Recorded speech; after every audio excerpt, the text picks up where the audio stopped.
गांधी की सबसे बड़ी समस्याओं में से एक अम्बेडकर भी थे। अंग्रेज तो थे ही थे। उनसे बड़ी समस्या ये है कि यार अंग्रेजों को भेजो ना, समाज क्यों बदल रहे हो। और अम्बेडकर साफ साफ कह रहे थे कि अगर मुझे अपने हित और देश के हित में चुनना हो तो देश का हित नंबर 1 पे है, पर यदि मुझे दलितों के हित और देश के हित में चुनना हो तो मैं दलितों के हित को प्राथमिकता पे रखूंगा। क्योंकि अगर अंग्रेज चले गए ऐसे ही तो यहां के सवर्ण हमें छोड़ेंगे नहीं, और दलितों की पराधीनता अंग्रेजों के आने से पहले ज्यादा थी, अंग्रेजों की उपस्थिति के समय कम पराधीनता थी। आपको गुस्सा तो आता होगा अम्बेडकर पे कई बार, क्या एक ऐसा आदमी था, है ना, लेकिन आप तर्क सुनेंगे तो दंग रह जाएंगे। तर्क अच्छे हैं। और मजे की बात है कि भारत की संविधान सभा में अम्बेडकर जितनी पढ़ाई पूरी संविधान सभा में एक भी मेंबर ने नहीं कर रखी थी। केवल एक BN राव थे जो एडवाइजर थे, उनके पास ठीक ठाक पढ़ाई थी, उन्हें छोड़ दें, बाकी सब मिट्टी के मतलब पेंदे टाइप के थे, प्यादे थे उनके सामने। पढ़ाई लिखाई का जो लेवल अम्बेडकर साहब का है वो किसी का नहीं है। तो कुछ लोग मैंने देखा कि सवर्ण मानसिकता के कुछ लोग अम्बेडकर को देशद्रोही घोषित करना चाहते हैं इन्हीं कथनों से कि दलित प्रश्न और देश के प्रश्न में दलितों को प्राथमिकता दूंगा तो बुरा मान जाते हैं। और उन्हीं से आप पूछो कि अगर हिंदू का प्रश्न हो और देश का प्रश्न हो, किसी प्राथमिकता दोगे तो हिंदू,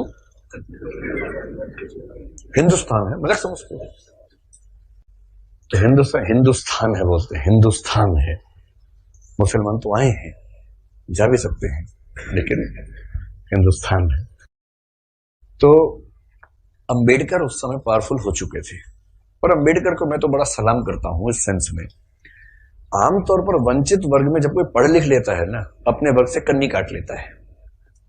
रिजर्वेशन का सबसे बड़ा दुख ये है, रिजर्वेशन का सुख ये है कि वंचित वर्गों के लोग आने लगे हैं सत्ता में, और जैसे ही एक गांव से एक बच्चा, दलित बच्चा IAS बनता है ना, पूरा गांव IAS बन जाता है। आरक्षण के वित्तीय लाभ केवल उस व्यक्ति को मिलते हैं जिसको आरक्षण मिला है, पर सामाजिक राजनीतिक लाभ पूरे गांव, पूरे कुनबे, पूरे कस्बे, पूरे शहर को मिलते हैं। कि हमारे गांव का चंदू IAS बना है, और चंदू वर्ग में मान लीजिए SC ST में आता है, उस दलित जाति के उस गांव के और आसपास के 100 गांव के सब व्यक्तियों के पास कॉन्फिडेंस आ जाता है। कुछ बिगड़ा, चंदू को फोन लगा दिया, चंदू बिटवा देखिए जरा। अब पुलिस वाले ने रोका लाइसेंस के लिए, रुको बात करवाते हैं, ऐसे करके कह रहे किसको फोन करो, चंदू को फोन करो। छोड़ दो कोई बात नहीं, आप जाओ, आप गाड़ी कैसे भी ले जाओ, सिर के ऊपर रख के ले जाओ, कोई बात नहीं, हम कुछ नहीं बोलेंगे। कॉन्फिडेंस लेवल बढ़ जाता है। एक रिजर्वेशन का फायदा ये होता है, आर्थिक फायदा नहीं होता, रिजर्वेशन आर्थिक मामला नहीं है, वो सामाजिक राजनीतिक समतलीकरण का मामला है, उसमें उसको देखना है। और अम्बेडकर ने, आजकल क्या होता है कि जो बच्चा IAS बनता है सबसे पहले कोशिश करता है कि उसकी जाति किसी को पता ना लगे कि वो रिजर्वेशन में है। और बहुत सारे लोग SC ST या OBC से रिजर्वेशन का लाभ लेकर अगर IAS बनते हैं तो कोशिश करते हैं कि शादी से सवर्ण समाज में हो, क्योंकि IAS खुद एक जाति है, उस जाति में शादी कहीं भी हो सकती है, वहां जाति प्रथा बीच में नहीं आती है। ऐसी IPS भी एक जाति है जो IAS से नीचे की जाती है, लेकिन ठीक ठाक जाती है, वो भी अपने आप में ठीक ठाक जाती है। जैसे IAS पति IPS पत्नी, लोग कहेंगे हाँ ठीक है, IPS पति IAS पत्नी, तो लोग कहते हैं अच्छा चलो कोई बात नहीं ठीक है। इस तरह से मैनेज करते हैं, क्योंकि IPS नीची जाती है, IAS थोड़ी ऊंची जाती है, और IRS और बाकी सब तो बहुत ही नीची जाती हैं, और उसमें जो ग्रुप भी हैं वो तो शूद्र टाइप के माने जाएंगे कि ये तो बहुत ही नीचे के लोग हैं। बेशक UPSC ने सफलता दी हो, पर ये तो ये नहीं चलेंगे, इनके 10 नंबर कमाए से इनको बाहर करो यहाँ से। एक प्रकार की जाति व्यवस्था वहां भी है। तो दलित चेतना जो अम्बेडकर की वजह से, अम्बेडकर का सम्मान क्यों करना चाहिए कि वो इतना पढ़ने लिखने के बाद भी चाहते तो वो भी एक शानदार जिंदगी जी सकते थे, उनको मिल ही रही थी भाई। वो PCS ऑफिसर थे बड़ौदा में, मजाक छोड़ना है, नागपुर में शायद। और जब नागपुर में वो सिविल सेवक बनकर आए, फेलोशिप वहीं से मिली थी पढ़ने के लिए, जब वापस लौटे तो उनको PCS अधिकारी बनाया गया। तो उनको कहा कि आप यहां रहना शुरू कीजिए और काम संभाल लीजिए। अब ये अम्बेडकर के सामने सबसे बड़ी समस्या, अगर आप उनकी कभी आत्मकथा पढ़े, मैं कैसे बना, हिंदी अनुवाद उसका ये है, उसमें प्रसंग है कि नागपुर में रहना है उनको, क्योंकि वो ऑफिसर हैं, उनको अपने रहने के लिए कमरा चाहिए या घर चाहिए। ढूंढ रहे हैं पूरे शहर में, कमरा ही नहीं मिल रहा। लोग पहले पूछते हैं जाति कौन सी है, वो बताते हैं कि महार जाति का हूं, तो भाई कमरा नहीं है हमारे पास, हम किसी दलित को कमरा देंगे ही नहीं अपना। ये 1920-30 के दौरान नागपुर शहर की बात है। फिर वो कह रहे कि कई कमरे खारिज होते गए। एक और घर में गए, एक कोई दूसरा ऑफिसर था, वो दिखा रहा था, दोस्त के रूप में हेल्प कर रहा था, तो वहां मालिक ने पूछा ही नहीं कौन सी जाति के हो, इन्होंने बताया भी नहीं, ढिंडोरा क्यों पिटेंगे, उससे पूछा नहीं, उन्होंने बताया नहीं, कमरा मिल गया, रहने लग गए। और फिर वो देखते हैं कि एक दिन अचानक सुबह उठा तो बहुत शोर मचा हुआ था, मुझे लगा पता नहीं क्या हो गया, खिड़की से नीचे देखा तो हजारों की भीड़ हाथ में डंडे भाले हथियार लेके खड़ी हुई थी। उनको पता लग गया था कि एक दलित आदमी इस घर में रहता है और वो भीड़ मेरा कत्ल करने के लिए आई थी। और उसके बाद कुछ दोस्तों की मदद से पता नहीं पीछे के दरवाजे से कहां से किसी तरह से उनकी जान बचा के भगाया गया उनको। इस दौर से वो गुजरे थे। ये उसी देश की बात चल रही है, सारे जहां से अच्छा हिंदुस्तान हमारा, हम बुलबुलें हैं इसकी, ये गुलसिता हमारा, उसी की बात चल रही है। किसी और देश, पाकिस्तान की बात नहीं चल रही है, उसमें पाकिस्तान था ही नहीं, पाकिस्तान पेट में था उस समय अभी हुआ नहीं था, मतलब होने वाला था, अभी नहीं हुआ था। तो उस देश की बात है। और जब वो स्कूल में पढ़ते थे तो स्कूल में पढ़ते इसलिए थे कि उनके पिता सरकारी नौकरी में थे, तो थोड़ा सा ठीक स्थितियां थी उनकी, इसलिए स्कूल में एडमिशन मिल गया। पूरे स्कूल में एक दलित बच्चा था बस, B.R. अम्बेडकर, बस, बाकी सब सवर्ण बच्चे थे। अब दलित बच्चा कैसे हैंडल करे, वो पानी पीने जाएगा, पानी को छू देगा, पानी पवित्र हो जाता है, उसमें हीलियम आ जाता है हाइड्रोजन की जगह। उसके बाद जैसे दलित बच्चा छूएगा हाइड्रोजन के गुण बदल जाएंगे उसमें। तो एक व्यवस्था थी कि भाई पानी पीने की एक जगह थी सबके लिए, एक अलग से मटका था अम्बेडकर के लिए, अलग से रखते थे दूर, उनको वही पीना है और मटके को हाथ नहीं लगाना है।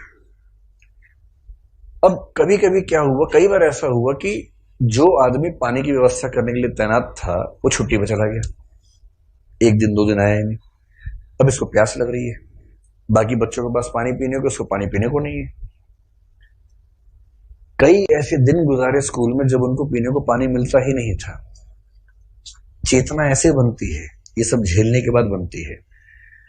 इससे जब आप हरिजन गाथा कविता पढ़ेंगे तब समझ में आएगा कि वो किस दौर से, किस स्थिति से गुजर के वो विचार बनते हैं।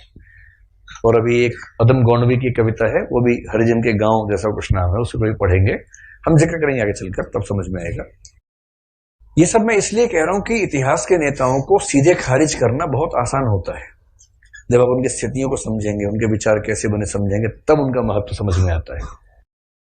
अंबेडकर का बड़प्पन यह है कि बहुत अच्छी स्थितियों में जाने के बाद, इंग्लैंड में, अमेरिका में पढ़ने के बाद, वहां भी टॉप करने के बाद, वो चाहते तो वहीं किसी विश्वविद्यालय में प्रोफेसर बन सकते थे और धूमधाम से जिंदगी गुजार सकते थे, पर उन्होंने चुना संघर्ष का रास्ता। लौट के आए, संघर्ष किया और अपने साथ साथ अपने पूरे समुदाय की मुक्ति का रास्ता चुना। और जितने सफल हुए उतना सफल होना एक जिंदगी में आसान भी नहीं होता, जितने वो सफल हुए उन्होंने काफी कुछ कर भी दिया। अब उस अंबेडकर का तेज 1936 में फैल चुका था। महात्मा गांधी बहुत दुखी है। महात्मा गांधी घोर वर्ण व्यवस्था के समर्थक आदमी थे, इतने पक्के रूढ़िवादी थे इस मामले में। मतलब महात्मा गांधी के प्रति मेरा सम्मान उतना ही जितना अंबेडकर के प्रति है, पर इस मामले में वो बहुत ही दकियानूसी किस्म के व्यक्ति थे। अपनी एक किताब हिंदू धर्म में लिखा है उन्होंने कि वर्ण व्यवस्था उतनी ही नैसर्गिक और प्राकृतिक व्यवस्था है जितना न्यूटन का गुरुत्वाकर्षण का नियम। ये महात्मा गांधी का वाक्य है, किसी और का वाक्य नहीं है। इसलिए उनके पेट में खलबली मची हुई थी कि अंबेडकर बीच में कैसे आ गया। अंत में अम्बेडकर बोले, महात्मा जी हमने बहुत ट्राई कर लिया कि हिंदू धर्म में रह के चीजें ठीक कर लें, हो नहीं पा रही, हम हिंदू धर्म छोड़ रहे हैं। अब महात्मा गांधी परेशान, उनके लिए भारत से ज्यादा महत्वपूर्ण हिंदू धर्म है महात्मा गांधी के लिए, गीता वो सब, उनका तो वैष्णव परंपरा वो सब विचार ज्यादा थे। 1937 में कहते हैं कि अम्बेडकर ने घोषणा कर दी कि मैं हिंदू धर्म छोड़ रहा हूं। महाराष्ट्र में अनाउंस किया एक सभा में, और उस सभा में सीधे कहा कि देखो भाई लोगों, मैं हिंदू पैदा हुआ इस पर मेरा बस नहीं था, पर मैं हिंदू के रूप में ना मरूं इस पर मेरा बस है। और मैं हिंदू के रूप में नहीं मरूंगा। उस समय खलबली मची कि वो हिंदू धर्म छोड़ रहे हैं, शायद सिख धर्म अपनाने की बात उस समय थी उनके दिमाग में। और महात्मा गांधी ने बहुत समझाया कि देखो अम्बेडकर, नहीं ना, ऐसे नहीं करते। महात्मा जी का मार्ग एकदम अलग है।